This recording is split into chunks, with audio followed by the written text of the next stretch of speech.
દાદરની કચ્છી મહિલા તબીબે અટલ સેતુ પરથી દરિયામાં મોતની છલાંગ લગાડી। મુંબઈ દાદરમાં રહેનારી 43 વર્ષીય કચ્છી મહિલા ડોક્ટરે અટલ સેતુ પરથી દરિયામાં ઝંપલાવ્યું હોવાની ઘટના બહાર આવી છે, જેમાં સુસાઇડ નોટ લખીને ઘરેથી નીકળેલી મહિલાએ ટેક્સી પકડીને અટલ સેતુ પર પહોંચ્યા હતા। ત્યારબાદ આ પગલું ભર્યું હતું।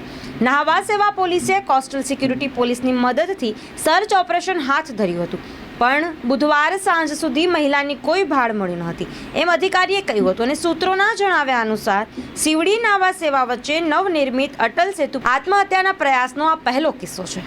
ભોઈવાડા પોલીસના જણાવ્યા અનુસાર મહિલા ડોક્ટરની ઓળખ કિંજલ કાંતિલાલ શાહ તરીકે થઈ હોય તે દાદા સાહેબ ફાળકે રોડ પર નવીન આશા ઇમારતમાં રહેતા હતા।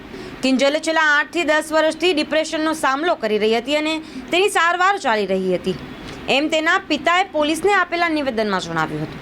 કિંજલ સોમવારે કામ અર્થે બહાર જઈ રહી હોવાનું પિતાને ફોન પર જણાવી ઘરેથી નીકળી હતી। જોકે બાદમાં કિંજલ મળી ન આવતા પિતાએ ભોઈવાડા પોલીસનો સંપર્ક સાધી મિસિંગની ફરિયાદ નોંધાવી હતી।